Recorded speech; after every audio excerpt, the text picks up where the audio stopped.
নমস্কার সবাইকে স্বাগত জানিয়ে আজকের টপিক আজকের ইউটিউব চ্যানেলের বিষয়টা আমি আপনাদের সামনে তুলে ধরছি।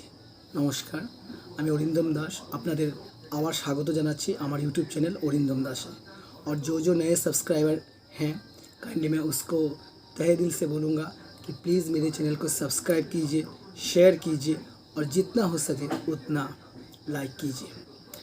चलिए आज का टॉपिक हम शुरुआत करते हैं। आज का जो इकोनॉमिक्स का जो टॉपिक ले रहा हूँ बेसिकली वो माइक्रो इकोनॉमिक्स से होगा और वो है यूटिलिटी एनालिसिस। यूटिलिटी एनालिसिस अर्थात उपयोगिता, ভালো বাংলায় বলি উপযোগিতা। তাহলে চলুন আমরা এই কনসেপ্টটা আমরা স্টার্ট করি। প্রথমে আমাদের সেই কনসেপ্টটা জানার আগে আমাদেরকে জানতে হবে মাইক্রো ইকোনমিক্সের টপিকগুলো। মাইক্রো ইকোনমিক্স টপিকের মধ্যে মাইক্রো ইকোনমিক্স সবসময় মনে রাখবেন তিনটা ভাগে বিভক্ত। There are three types, there are three phenomenon, there are three basic components in microeconomics, in entire microeconomics. Like number one is consumer equilibrium. Second two is or next one is producers equilibrium and third one is market equilibrium. जितना भी phenomenon आप लोगों को मिलेगा micro economics के अंदर वो सभी होंगे आपके लिए ये तीन बेसिक एलिमेंट्स पर। ये तीनों आपको बहुत ध्यान पर रखना होगा और ध्यान पर रख कर आपको ये पूरा चीज़ें आप लोगों को याद में रखना होगा। ठीक है, तो चलिए पहले हम डिस्कस करते हैं कि कंज्यूमर किन्हें कहते हैं। ভালো বাংলায় যদি আমি বলি একজন উপভোক্তা, তো উপভোক্তা কাকে বলে?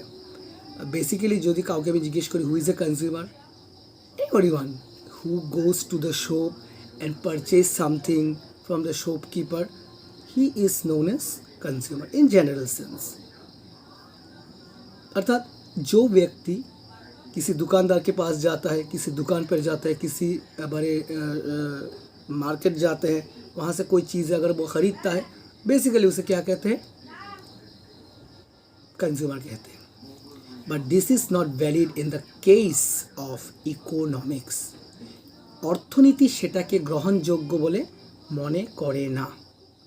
অর্থনীতির ক্ষেত্রে কারা বা কাকে বলা হচ্ছে কনজিউমার? আমি পড়ি, a consumer is a person who buys goods and services for the satisfaction of his wants. আবার বলছি, a consumer is a person who purchases or buys goods and services for the satisfaction of wants. আমার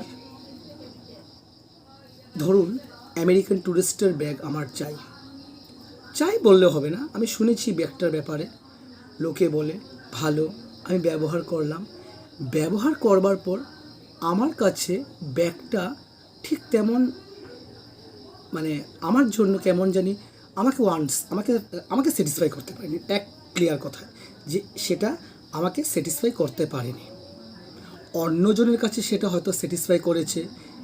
ইট has maximize his wants. তো সেই ক্ষেত্রে আমি next বার গেলে সেই American Tourister बैगटा किनबो ना। क्यों नहीं खरीदेंगे? इसलिए नहीं खरीदेंगे क्योंकि इसने मेरा जो यूटिलिटी को नहीं जगाया, इसने मेरा सेटिस्फेक्शन को नहीं मैक्सिमाइज किया। In this sense we can say that this is a concept of consumer. এখন আমাকে মনে করুন যে স্কাই ব্যাগের যে ব্যাগগুলো আছে, স্কাই ব্যাগ ব্র্যান্ডের যে ব্যাগগুলো আছে সেটা আমাকে খুব ভালো আমাকে স্যাটিসফাই করেছে। আমি যতটুকু চেয়েছিলাম তার চেয়ে ঊর্ধ্বে গেছে বা আমি যতটুকু চেয়েছিলাম তার মতোই করেছে। তখন সেই ক্ষেত্রে আমি কিন্তু এই ব্যাগটার একটা পার্টিকুলার একটা ফ্যান হয়ে গেলাম।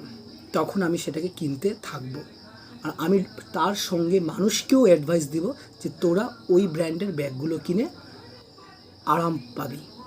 एक बार ख़रीद कर तो देख, एक बार परचेज़ तो कर, उसके बाद उसके जो यूटिलिटी है, उसका जो डिमांड है, उसका जो व्यवहारिकता है, उसका जो उपयोगिता है, वो अपने आप तुझे समझ में आ जाएगा।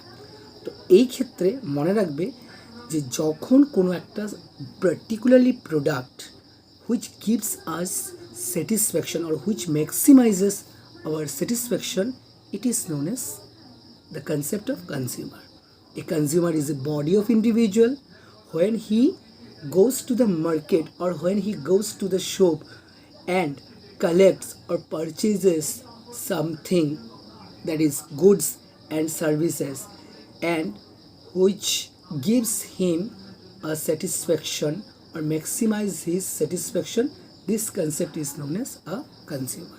ঠিক আছে, এখন কনজিউমারের কথা বলতে गले আমরা এতটুকু বুঝবো, একটা ওয়ার্ড আছে, एक वर्ड है जो हमेशा इकोनॉमिक्स पर यूज़ होता है, वो है rationality. Rationality, a consumer is a rational individual. A consumer is a rational individual, अर्थात भालो बांगला बोले जुक्ति संक्रांत। आमी यदि मार्केटे जाई, सपोज मान लीजिए कि मैं आज वेजिटेबल मार्केट गया, सब्जी ख़रीदने गया।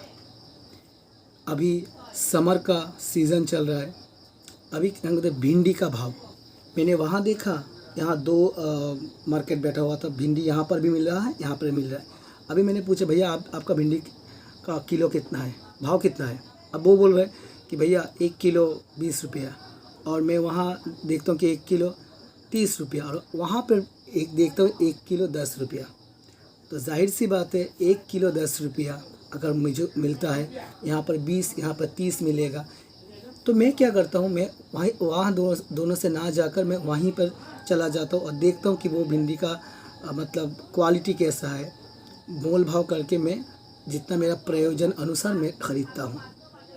यहाँ पर मैं क्या करूँगा, मैं उस जो दुकानदार है उससे बोलूँगा, जो शॉपकीपर है, कि क्या यार वहाँ पर 10 किलो मतलब पर किलो 10 रुपये, तुम क्यों 20 या 30 रुपये ले रहे हो? वो शायद बोल सकता है कि नहीं मेरा भिंडी का क्वालिटी आप देखो, ये हो सकता है, ये नहीं हो सकता, मैं नहीं बोल रहा हूँ, ये हो सकता है। लेकिन हम जब हमारे कोई मोल भाव के अनुसार जब हम कुछ ख़रीदते हैं, वो क्या हो जाता है, हमारे एक रैशनैलिटी हो जाता है। हम जब भी कोई चीज़ें ख़रीदता है उसके लिए हम रैशनैलिटी लेते, दैट इज़ हम लोग उसको मोल भाव करके उसे ख़रीदते हैं। अब कोई बोलता है कि यार पर किलो ऐसा है, मुँह उठा के तो हम नहीं लाएंगे ना, हम तो मोल भाव करेंगे, दैट इज़ बार्गेनिंग तो हम करेंगे। इस कंसेप्ट को इकोनॉमिक्स पर रैशनैलिटी कहते हैं। A consumer is a rational individual. সে যুক্তি সংক্রান্ততা দেখিয়ে সে জিনিসপত্র কিনবে, যখন সে জিনিসপত্রগুলো কিনবে তার কনসেপ্টের মধ্যে একটা যুক্তি সংক্রান্ত থাকতে হবে। ঠিক আছে, কথা ঠিক আছে। এখন মনে করুন যে সেই যে বললাম যে 10 টাকা এখানে 20 টাকা বা 30 টাকা জিনিস, আজকে 1 কিলো সেখানে দেখছি আমি 10 টাকা, এখানে 20 টাকা, এখানে 30 টাকা, 10 টাকা এখানে আরও 10 টাকা বেশি, সেম জিনিসই নেব, সেম কোয়ান্টিটি আমি নেব, 10 টাকা বেশি। তো যদি আমি 10 টাকা এখানে বেশি দিয়ে দিই, তাহলে আমার কি হচ্ছে, সাবস্টিটিউশন ইফেক্ট আর সরি ইনকাম ইফেক্ট আমার কি হচ্ছে, সেখানে কমে যাচ্ছে। সেই ক্ষেত্রে আমার জিনিসটা কিন্তু আমাকে দেখতে হবে। এই পুরো কনসেপ্টটা ইকোনমিক্সের জন্ম দেয় একটা কাস্টমারের, একটা কনজিউমারের। এরপরে বলল যে every rational consumer tries to maximize his satisfaction by spending his or her given income on various goods and services given their prices.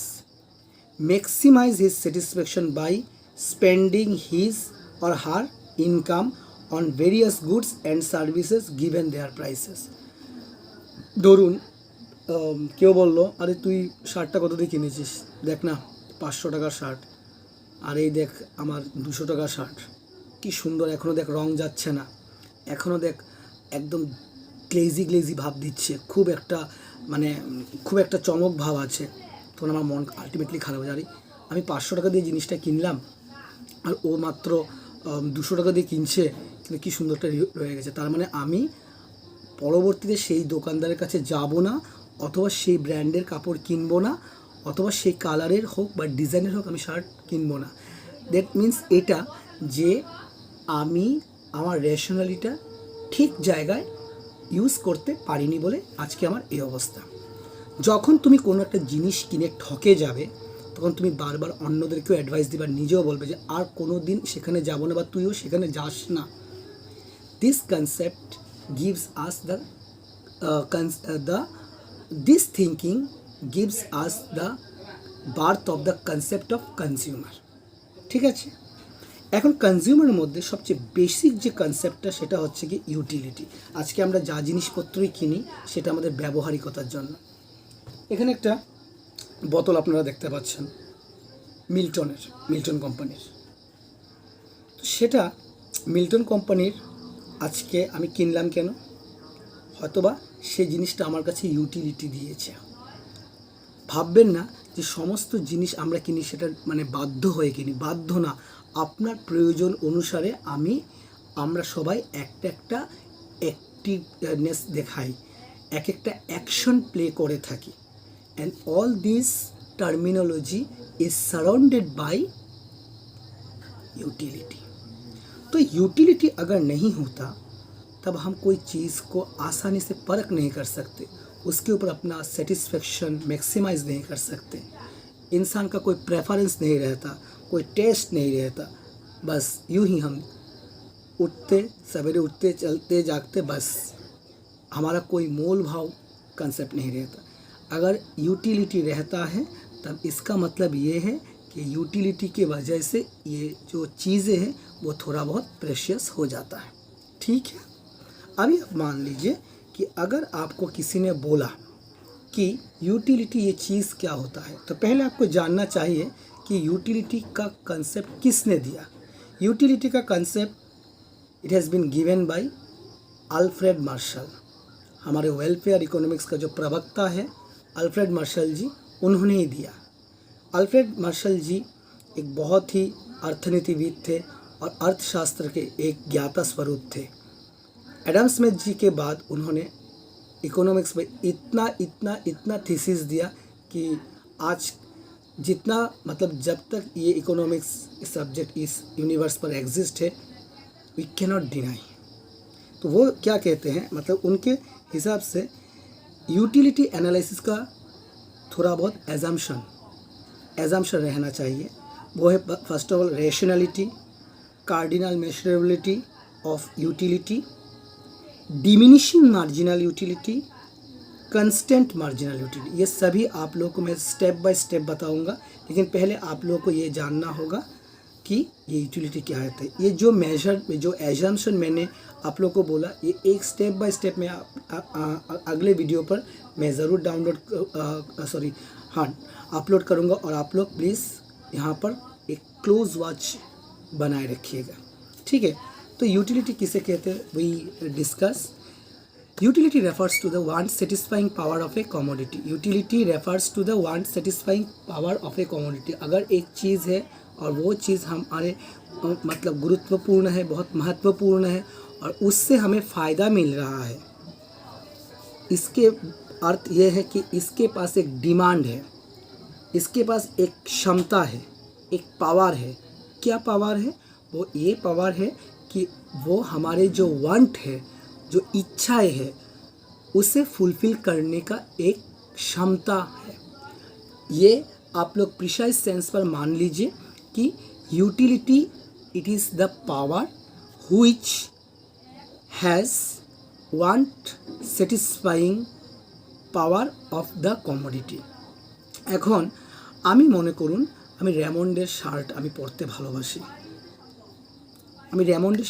ভালোবাসি, তার মানে এই অর্থটা এটা যে আমি অন্য কারো থেকে প্রভাবিত হয়ে আমি সেটা কিনিনি।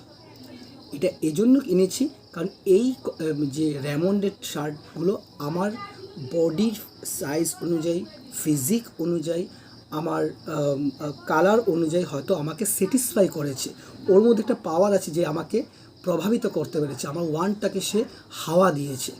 তো মনে রাখবেন যে ইউটিলিটি মানে উপযোগিতা হলো want satisfying power of A commodity, একটা কমোডিটি অথবা একটা বস্তুর তার যখন ওয়ান্টটাকে স্যাটিসফ্যাকশন করবার একটা ক্ষমতা থাকে, সেটাকেই বলছে ইউটিলিটি। समझ में आया? It is the satisfaction actual or expected derived from the consumption of a commodity. अगर कोई चीज़ हम उपभोग करते हैं, दैट इज कंज्यूम करते हैं, what ever it is actual मतलब वास्तव में हो, और एक्सपेक्टेड और हम उससे उस चीज़ को उपयोग करने से पहले का जो एक सिनेरियो है उसके ऊपर हम ध्यान देकर जो डिराइव होता है कंजम्पशन ऑफ ए कमोडिटी। কোনো একটা জিনিস ব্যবহার করার পর ইস ভালো হবে কি খারাপ হবে, চল ব্যবহার করে দেখে ফেলি, যদি ভালো হয়ে যায় মতলব আমার মনটাকে স্যাটিসফাই করে, তাহলে আমি আবার ব্যবহার করবো, আর যদি না তাহলে ভাই আমার দ্বারা হচ্ছে না। সো এই কনসেপ্টগুলো হচ্ছে গিয়ে আমার utility. Utility differs from person to person, place to place, time to time. Yes, person to person. আজকে আমার এই ব্লু টি শার্টটা ভালো লাগছে, আমার বন্ধুর হতে সেটা নাও ভালো লাগতে পারে। আজকে হয়তো বা আমার হলদে শার্ট বা আমার একটু লাইট কালারের হোয়াইট শার্ট বলতে পারেন খুব ভালো লাগে, সেটা একজন আমার মতো শ্যামলা রঙের মানুষকে হয়তো নাও পছন্দ হতে পারে, নাও মানাতে পারে, একটা পরিষ্কার মানুষকে আরও সুন্দর একটা কালার মানাতে পারে। তো পার্সন টু পার্সন সিমিলার এজে থেকেও পার্সন টু পার্সন ইউটিলিটি তো নাও মিলতে পারে।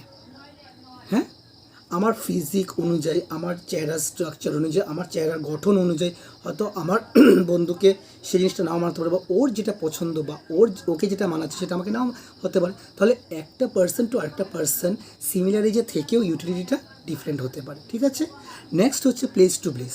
আজকে আমরা একটু নাতিশীতোষ্ণ অঞ্চল বসবাস করছি। আমরা যদি আজকে খুব ঠান্ডা যাচ্ছি, লাদাখ যাচ্ছি, শ্রীনগর যাচ্ছি, মানালি যাচ্ছি, উটি যাচ্ছি, সেখানে তো আমরা এরকম ড্রেস পরে সবসময় বসতে পারবো না। সেখানে যে লাইফস্টাইল, সেখানে যে খাবার দাবারের স্টাইল, সেখানে যে পোশাক আশাকের স্টাইল, চলন ধরনের স্টাইল, জীবন ধারণের লাইফস্টাইল, ও সকল কিছু তো এখানের মতো হবে না। प्लेस टू प्लेस मतलब इस जगह से यहाँ इस जगह वो सभी जो यूटिलिटी का कॉन्सेप्ट है वो मैचिंग नहीं हो सकते। अब आते हैं हम प्लेस टू प्लेस बोल दिया, पर्सन टू पर्सन बोल दिया, टाइम टू टाइम। अभी टाइम मतलब एजिंग का आप देखिए, टाइम एजिंग भी हो सकता है, टाइम सीज़न भी हो सकते हैं। अभी समर का महीना चल रहा है, मेरा वांट को सेटिस्फाई क्या कर रहा है, ये हाफ टी शर्ट बोल रही है, ये कॉटन का टी शर्ट वगैरह। लेकिन वही जब हमारे विंटर सीज़न में आएंगे, हमें ये अच्छा नहीं लगेगा, ये हम पहन ही नहीं सकते, ये हमारे नीड्स या फिर वांट्स को सेटिस्फाई नहीं कर सकते। इसके बाद एजिंग पे आते हैं। अभी मान लीजिए कि एक बहुत ही बुढ़ा एक आदमी है, उसको ऐसा ऐसा शेप करके उसके जो वो ग्रे बियर्ड है उसके ऊपर हम फैशन करके उसको ग्लास सनग्लास पहना कर ऐसा सूटेड बूटेड होकर अगर हम निकालेंगे, चलिए दादाजी घूम के आते, कैसा लगेगा? একটা বুড়ি মানুষকে খুব সাজালাম, লিপস্টিক টিপস্টিক দিয়ে একদম পুরো মেকআপ টেকআপ করে আমরা সাজিয়ে বললাম, একদম সালবার টালবার পরে বা কোনো একটা জামা টামা পরে বের করলাম, ভালো লাগবে? এখন সিমিলারলি একটা মেয়ে যেটা খুব মানে তার যৌবন, সে ইজ ইয়ঙ্গার এজ, ও একটা মানে বুড়ো মানুষের মতো পোশাক পরলে মানুষ বলে কী একদম কীরকম লাগছে, এই বয়সে কীরকম একটা ড্রেস পরছে, ও সারা জীবন তো পরে আছে। একটা ছেলে যদি একদম ক্যাবলা কান্তর মতো থাকে, ওকে ভালো লাগবে? তাহলে ইউটিলিটিটা মানুষের প্রেফারেন্স অনুযায়ী time to time, age to age, place to place and person to person কিন্তু ভেরি হতে পারে। এটা সবসময় মাথায় রাখবে। Utility is different from usefulness. আমার ইউজফুলনেস, আমার ব্যবহার থেকে ডিফারেন্ট হতে পারে। তাহলে আরেকটা এক্সাম্পল আমি সুন্দরভাবে দিচ্ছি, যে খুব সুন্দর একটা এক্সাম্পল আছে, liquor is harmful for health yet it has the utility for an alcoholic. একজন মদ্যপ ব্যক্তি जो मदिरा पान करते हैं, वो जो नशेड़ी आदमी है, जो सारा दिन वाइन को एडिक्टेड है, उसके बाद अगर पैसा भी नहीं होगा ना, फिर भी वो क्या कर कहीं से पैसा मैनेज करके वो मदिरा पान कर लेगा, वो शराब पी लेगा। Yet we know that it is harmful to our health. In spite of knowing this, it is a kind of very precious thing or commodity to the person who is addicted to the wine. ठीक ना। और उसके बाद हम जानते हैं कि अगर ज़्यादा शराब पिएंगे तो लीवर ख़राब हो सकता है, हम मर भी सकते हैं। हमारे पास तो ये कॉन्सेप्ट ठीक है, लेकिन जो आदमी जो एडिक्टेड होता है उसके पास तो कोई एडिक्ट नहीं है ना। वो उसको तुम जितना भी ज्ञान दे लो, रामायण महाभारत का तुम कॉन्सेप्ट पढ़ा लो, श्रीमद् भागवत गीता हाथ पर रख के बोलो कल से नहीं पियोगे, बोले हाँ ठीक है नहीं पीऊँगा, लेकिन जब वो उसका टाइम आएगा ना, चल एक घूंट मार के आता हूँ, तो वही होता है एक यूटिलिटी का कंसेप्ट। ठीक है, अभी देखिए हम ऐसा है कि हम जानते हैं कि मिल्क मतलब गाय का दूध हमारे लिए सेहत के लिए बहुत अच्छा होता है, लेकिन कितने आदमी ऐसा है कि वो पीता है, जिसके पास पैसा होता है वह भी नहीं पीता। और यहाँ पर जाके देखिएगा कि शराब की दुकान पे कितना भीड़ रहता है। हम जानते हैं कि सिगरेट जब हम पीते हैं, वह सिगरेट के ऊपर लिखा होता है ना, smoking is injurious to health, it causes cancer. In spite of knowing this, the person from the society is addicted to it. अब आप बताइए, मतलब ये जिनके पास ये कंसेप्ट है वो बोलेगा नहीं हम नहीं पिएंगे, इसके साइड इफ़ेक्ट्स होते हैं, इससे कैंसर हो सकते हैं। लेकिन जो एडिक्टेड बोलते हैं कि कुछ नहीं होता, कितने कितने ऐसा आदमी कि वो तो नहीं पीता था उसे क्यों कैंसर हो गया, ये आपको बता देगा। ठीक है ना, तो यही कॉन्सेप्ट आपको याद में रखना होगा। और एक बात बताता हूँ, और एक छोटा एग्जांपल देखा मैं आपको बताता हूँ। क्विनाइन, आपको मलेरिया का रोग का बारे में पता है ना, मलेरिया जो डिजीज़ होते हैं उसका एकमात्र जो दवाई वो है क्विनाइन। इतना करवा है ये, अगर आप यहाँ पर इस टांग पर दे दोगे ना तो पूरा लीवर तक, खाद्य नाली तक करवा हो जाएगा। लेकिन हम जानते हैं कि अगर हमें मलेरिया से बचना है तो इसे हम सेवन ले सकते हैं। लेकिन कोई बोलेगा कोई बात नहीं यार, मैं मरना पसंद करूँगा लेकिन ये नहीं लूँगा। हाँ, तो देखिए हम जानते हैं कि ये हमारे सेहत के लिए अच्छा होता है, ये इसके उपयोग से हमारे जो डिजीज़ है वो चला जाएगा, लेकिन उसके बाद भी हम वो नहीं लेते। लेकिन हम जानते हैं कि शराब हमारे सेहत के लिए ख़राब है, सिगरेट, तंबाकू, खैनी, गुटखा ये हमारे लिए सेहत के लिए ख़राब है, फिर भी तो आदमी इसे पीते हैं ना। मतलब ये जो कंसेप्ट है वो तरह तरह के आदमियों के लिए तरह तरह का कंसेप्ट देते हैं, मतलब अलग अलग। तो आप देखिए ये जो यूटिलिटी का जो कंसेप्ट है ये बहुत ही महत्वपूर्ण कंसेप्ट है। यूटिलिटी ना मेरे हिसाब से ना आपके हिसाब से एक होगा, मेरे पास एक यूटिलिटी है जिसे व्यवहार करके मैं खुश हूँ, मैं बहुत सेटिस्फाई हूँ। ये कॉन्सेप्ट और ये चीज़ें आपके लिए भी शायद नहीं हो सकता। मेरा जो फेवरेट टीचर है वो आपके लिए भी नहीं हो सकता। मेरा जो फेवरेट हीरोइन है, बॉलीवुड का जो स्टार है, मेरा जो फेवरेट खान पान है, मेरे जो फेवरेट जगह है घूमने के लिए, मेरे जो फेवरेट बाइक है, मेरे जो फेवरेट कार है, मेरे जो फेवरेट पेंटर है, पेंटिंग है, वो आपके लिए मतलब आपके लिए भी सिमिलर नहीं हो सकते हैं। तो इस दुनिया में यूटिलिटी को सभी के साथ कंपेयर नहीं कर सकते, क्योंकि utility is different from usefulness, और utility person to person vary करते हैं। तो मैं शायद आप लोगों को समझाने में समर्थ हुआ हूँ, और अगर आप लोगों को कोई दिक्कत हो तो काइंडली कमेंट बॉक्स पर देना। और हाँ, प्लीज़ मेरे चैनल को शेयर, सब्सक्राइब एंड लाइक करना मत भूलिएगा। और मैं आप लोगों को तहे दिल से बताता हूँ कि प्लीज़ प्लीज़ प्लीज़ यार मुझे मेरे चैनल को थोड़ा फेमस करने में मुझे मदद कर दो। धन्यवाद।